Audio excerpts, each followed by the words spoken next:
Live from the Jersey Shore to the world. Get up, get out, do something. Wake up with Jeremy Grunin. Take the show wherever you go. Download the free Radio Pup app for your smartphone or tablet. Join the conversation. 732-505-1160. News Talk Radio WOBM AM 1160 and 1310. Listen online at WOBMAM.com. Welcome back. 7:08, 34 degrees, getting to 39. It's snowing. That's what the white stuff is that's falling outside your window. I'm just here to tell you. We could get 4 inches of it. There's already a list of closings online. Doesn't seem to have it. There are some major effects on, the Wall Township, Tinton Falls area. So please check your internet, because I'm not going through them, because that's just not what we do here. Sorry. I apologize. That's maybe on another station, but don't turn the channel. Just go and Google it. Anyway, we are on WOBM AM 1160 and 1310 News Talk Radio, streaming live at WOBMAM.com and on the Radio Pup app. Just in case you didn't know, today is National Wear Red Day. That is in support of, heart awareness, women's heart awareness. The big question for me, though, is if you're like in Compton, and you're a blood and a Crip, what if you're a Crip and you want to support National Women's Heart Awareness? You can't wear red, right? So what do? These are things that cross my mind immediately. Anyway, if you have an answer to that, you can always call in at 732-505-1160. Or if you want to talk to our next guest, Chris Vaz, Burough Administrator, Seaside Heights, welcome to Wake Up with Jeremy Grunin. Good morning, Jeremy. Thanks for having me. Oh, thanks for coming. So we have so much to talk about, Chris, because first of all, it is snowing, and so there's no better time to talk about a summer playland like Seaside Heights than in the middle of snow, right? Because we need people to feel good about what's on the horizon. All right, we give them hope. We are here. Thank you. We are here to give them hope, Chris. Thank you. So, Chris, first, why don't you tell the folks that are listening a little bit about yourself? How'd you end up where you are right now? Not in that chair, but in this in this job. And go ahead. Sure. It's sort of like a circle of life thing for me. I was actually the Burough Administrator back in the mid-'90s. I did a stint first as a council person. I ran in the 1992 election, got elected with a couple other people, and honestly hated being an elected official. And I found myself in the Burough Administrator chair. I think it was about 1994. And then when I left to go back temporarily to practice law, John Camera succeeded me, and as it turns out now, I've succeeded John Camera January of 2015. So that's why I like to say it's sort of my own little personal circle of life. But I am from Seaside Heights. I grew up there as a kid. My parents moved to town in 1968. I'm a member of the fire company since I was 15 years old, and I'm 48 now, so that's been quite a long time at this point. So for me, it's exciting because I get to work in an area that I love, public administration, but it's my hometown, so it makes it even more special to me to work for the people that I grew up with, and just want to do great things for the town. So is it hard to work with a difficult mayor like you do? Because it can't be easy with that dynamic. I know you're trying to do a job, and I don't know how those interactions work out. Well, the first thing I have to say is that when he walks into the building, I get the same agita in my stomach that I've ever gotten for any mayor I've worked for, and I think that's a really good thing because he is the boss at the end of the day. And but it is an interesting dynamic because, as it turns out, we spend very little time talking about Seaside Heights these days in our personal time because we spend so much time in our work lives talking about Seaside Heights that there's nothing left to talk about when I go over the house for a visit. Right. So for those of you who don't know, Chris's dad is the mayor, so it does make for an interesting dynamic. I know, being someone who also works with their father, it's definitely different. Definitely different. So, all right, cool. So day to day, talk to us about what a borough administrator does. In a small town like Seaside Heights, it's small and big at the same time, but administration-wise, it's the administrator's doing a lot of things that he or she may not be doing in a big city or a bigger town. I do everything from the budget stuff. I'm involved with the ordinances. I have a lot of communication with our municipal attorneys for the different things that we do. But the other part of the job, which for me is it's more fun and it takes the edge off of the more complicated stuff, is being very involved with helping plan the Seaside Heights activities for the spring, summer, and fall. That's really fun for me. I get to take what I have a vision for the town, and it's an area where I can accomplish something that people can see a lot quicker than the long-range stuff on the administration side of government. Cool. So you get to really deal with all the fun things that happen in town, right? Like all the events, all the good stuff. But then you also kind of have to deal with the other end of things, right? When the poop hits the fan, that's pretty much on you too, right? Yes, it is. Okay. So for example, let's say hypothetically it snowed, right? Are you going to have to, are you making a call to make sure that everybody's on top of that to ensure that the streets are cleared and, we have a new verb on this one, by the way. We don't want to end up Lakewooding a situation like this. Well, fortunately, Seaside Heights is only 16 blocks wide. And on top of that, we have a really great public works superintendent. Okay. I drove home last night wondering about whether I should even bother calling him last night, but in anticipation that we weren't going to have 2 inches of snow on the ground before 7 a.m. when they show up, I figured he's got it in good hands, and I'm sure once we hit the 2-inch mark, he'll have the plows out. Nice. All right, good. So I guess you've been involved with the fire department. You said you were a lawyer? You are a lawyer? At this point I'm a non-practicing attorney, but okay. I have practiced in the last 25 years. So how do you go from law degree to fire? I mean, I'm trying to understand the progression. How does that work? Was there something in your life that changed that said, listen, I don't want to necessarily be a lawyer. I want to kind of give back to my community. I want to serve in that way. Well, while I was in college and law school, my father was on the council in Seaside Heights. I think he served like 23 years or so before 1992 when I got elected.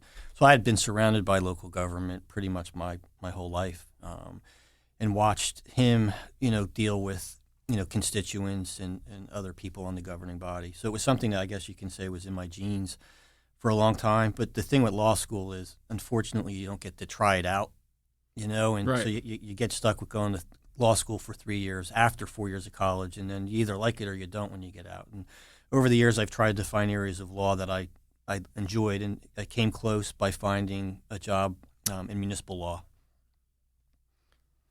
Okay, great. All right, so I think we are just about up against a break.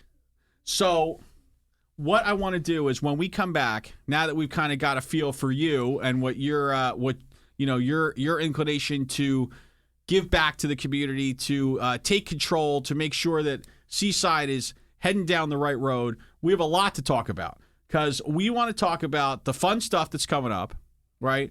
But we also have to talk about redevelopment and what's been happening as we have recovered from our storm. So let's do the fun stuff at the end because it's kind of like when you go out for a good meal, right? And so the meal may be okay, but if the dessert is fantastic, then you feel really good about the meal. So we're going to leave the fun stuff for the end so people feel great about the whole thing, right? And we'll talk about the less fun redevelopment stuff right after this. Chris Vaz, Seaside High. Oh, my God. More Wake Up with Jeremy Grunin at our website, WOBMAM.com. News Talk Radio, WOBM AM 1160 and 1310. 721, 34 degrees, getting to 39. There's wet snow, and it's accumulating, so be careful outside. WOBM AM 1160 and 1310 News Talk Radio. Streaming live at WOBMAM.com and on the Radio Pub app, 732-505-1160. We are joined by Chris Vaz. He is the Borough Administrator of Seaside Heights.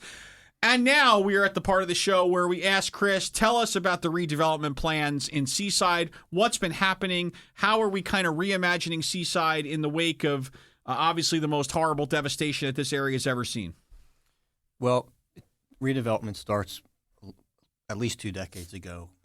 Seaside Heights has started on this process about 20 years ago of trying to imagine itself in terms of the boulevard and the boardwalk. And for 20 years, the town has commissioned numerous studies, and they've gone through a couple of intense visioning processes. And at least a part of it was started, I think about 15 years ago. They started a boulevard project that was trying to get the boulevard to look like New Orleans, sort of that Bourbon Street look. And a couple of the buildings were designed that way. It had an appeal, I guess, to people. But redevelopment's hard enough to do at any day of the week. And at some point, that piece of it just stopped. Other buildings weren't constructed the same way. Other business owners weren't jumping on board. But as most people that are familiar with Seaside now would know, if you drive down the boulevard 12 months a year, it's not even just a winter thing anymore. You'll see empty storefronts on the boulevard. You'll see less activity, even on Friday nights and Saturday nights. I know for many years when I was a high school student or even as an adult, we used to blame the bars and the nightclubs for all of our problems in Seaside Heights, but it's really hard to even take that seriously today because they're barely open now. They're lucky they get 1 or 2 nights in the summertime when they're open, and they're closed on the weekdays. So we have that going on, and we also have what I think is probably at the present time Seaside Heights' number one complaint that we receive from people is the unfinished building on Hamilton Avenue in the Boulevard, which is this 4th-floor steel structure, and it's just steel at this point. We get lots of emails and calls about that, and I can't go anywhere in Ocean County where somebody's not asking me what are we doing about that in particular. And the owners of that project have been able to not have to move forward because of the Permit Extension Act. And we've been following that, and we're hearing some positive news on that. I got an email from our new planner yesterday giving me a really good feeling that it's not going to be extended after this state's fiscal year. So that hopefully will be an impetus for the owner to really start moving aggressively. But in the meantime, Seaside Heights recently hired a redevelopment planner and a redevelopment attorney, and we had a really great meeting 2 days ago in Seaside for about 4 hours with the new planner, went over the history of the town, took both gentlemen for a ride around town that lasted about an hour. And I was really moved by some of the comments that they made. And they feel good that Seaside can do something because let's face it, we're on the ocean front. Right. There's a lot of opportunity when you have a mile of beach and an ocean and a boardwalk that's put together pretty well, and it has an anchor store, so to speak, with Casino Pier and Breakwater Beach. So it's a really great morning for us, and we're looking forward to actually focusing on the boulevard at this point and use the tools that redevelopment laws provide. Yeah, it's a very strange dynamic because kind of to your point earlier, I think folks like to complain about Snooki, JWoww, all of the Jersey Shore stuff and the real world stuff that used to happen in Seaside. What we don't realize is that was really a huge economic driver for the whole area, including Toms River as a pass-through basically to Seaside. So, we always have to be careful what we wish for, just like we talked the other day about when we complain about Benny's and North Jersey folks coming down to the shore. Guess what? That's what drives our economy. That's what we need to appreciate. So, what we do want to talk about with Chris on the other side is the fun stuff that's happening in Seaside. We had a great Mumford & Sons concert this year. We have more good family activities on the horizon. We're going to talk to Chris Voss, Borough Administrator, Seaside Heights, after the news break to tell us all the reasons you should be in Seaside Heights now and forever.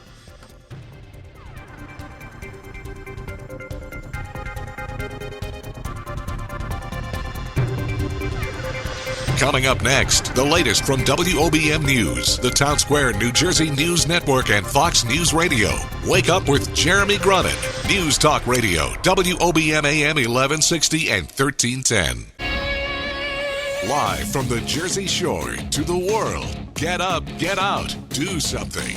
Wake up with Jeremy Grunin. Take the show wherever you go. Download the free Radio Pup app for your smartphone or tablet. Join the conversation, 732-505-1160. News Talk Radio, WOBM AM 1160 and 1310. Listen online at WOBMAM.com. Welcome back. Wake Up with Jeremy Grunin. 7:35, 34 degrees. It's snowing. It's fabulous. Here at WOBM AM 1160 1310 News Talk Radio, streaming live on the Radio Pup app and at WOBMAM.com. We're here with Chris Voss. He is the Borough Administrator in Seaside Heights. Now we get to what you've all been waiting for, which is what are the cool things that are on tap in Seaside. Bring it. All right. So the one question I get just about every week from people is, are we following up in 2016 on the Gentlemen of the Road Music Festival that we had in Seaside last June? And the answer is we're trying very hard to do that, and we're very close. I think probably within 2 to 3 weeks of making a formal announcement that something really, really great will be happening towards the third weekend in September. And we're also working right now on something else for 2017. There's been some meetings that we've been having with Tony Bon Jovi and some of his people to put on a music festival that would be for 2017. So that's as good as I can get it now in terms of information, but I think in 2 to 3 weeks we'll be able to do something, a really good press announcement on that. Some of the other things coming up include the Polar Bear Plunge, which I know a lot of people get excited for right about now. That's on February 20th. The one thing I could say about that is it's one of the most successful plunges around, and we tend to get a lot more plungers than other places. So given the status of the bridge construction project, I would suggest to anybody planning to come to Seaside Heights for that is, number one, please come. Don't stay home just because the eastbound lane on the bridge is one lane. If you live north of Asbury, take 34 and Route 35 into town, and you'll be fine. And if you're coming from south of Asbury Park, just leave a little early, give yourself a little extra time to get over to the plunge, and I'm sure it'll be as fun and exciting as it is for everybody in the past. We're doing our bonfires again on the beach this summer. We're really excited about that. They were very successful. It's very, very nice, quaint atmosphere on the beach, and it's one of the things that we set out to do was we saw the beach as an asset of the town, and we've tried to find things that we can open the beach for. And the bonfire was an idea that we basically plagiarized from Asbury Park, so it wasn't an original idea. But what we've done a little differently is we bring in acoustic guitar players, and they add a little entertainment to the people that are sitting around the bonfire, and it's really fun. We're also doing our tribute band concert series again this year on our beach stage that was donated to Seaside by Viacom and MTV. They had a telethon after Hurricane Sandy and raised funds for that, so they donated the stage to the town. So in order, starting on July 8th, on Friday nights, we have Tusk. They're performing Fleetwood Mac. And I have to tell you, received so many positive comments about this band and their performance of Fleetwood Mac. The woman who does the Stevie role in particular is outstanding, and I think people that watched the band perform, they just fell in love with her performance as Stevie.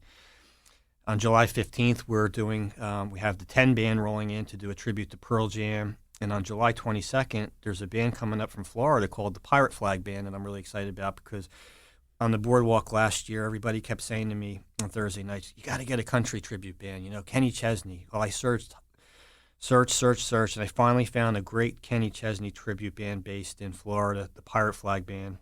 So they're going to come up. Then we have Parrot Beach, which does a Jimmy Buffett tribute on the 29th. And then in August on the 5th, we have a Dave Matthews tribute band, Big Eyed Fish. And on August 12th, there's a band called Reservoir Dogs, and they're going to perform a tribute to Pink. And I'm excited about it because I've watched their performance videos, and they are extremely professional musicians and vocalists. And that we're hoping with that the crowd will be a little diverse, and we'll get some of the young teenage girls to come out for that. And another thing we're doing a little differently this year is we're going to try to put some entertainment on the Franklin Avenue stage, which is a smaller stage on the boardwalk, with the hope to bring some people to the south side of the boardwalk. And the concept with that is that it's just people that are visiting town or walking the boardwalk.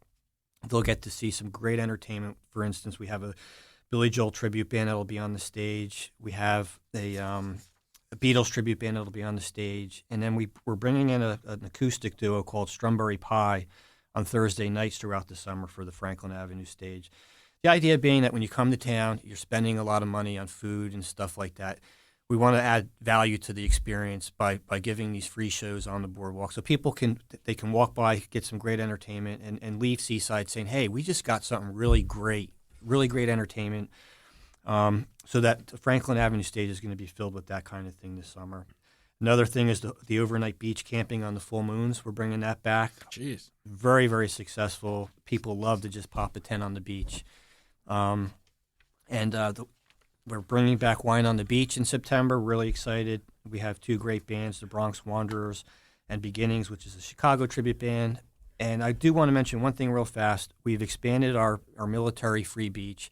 It's active and retired military personnel, and we're allowing them to bring their immediate family members for free beach this summer as well and moving into the future. Awesome. So if you're not getting that, we have let me just sum that up for you.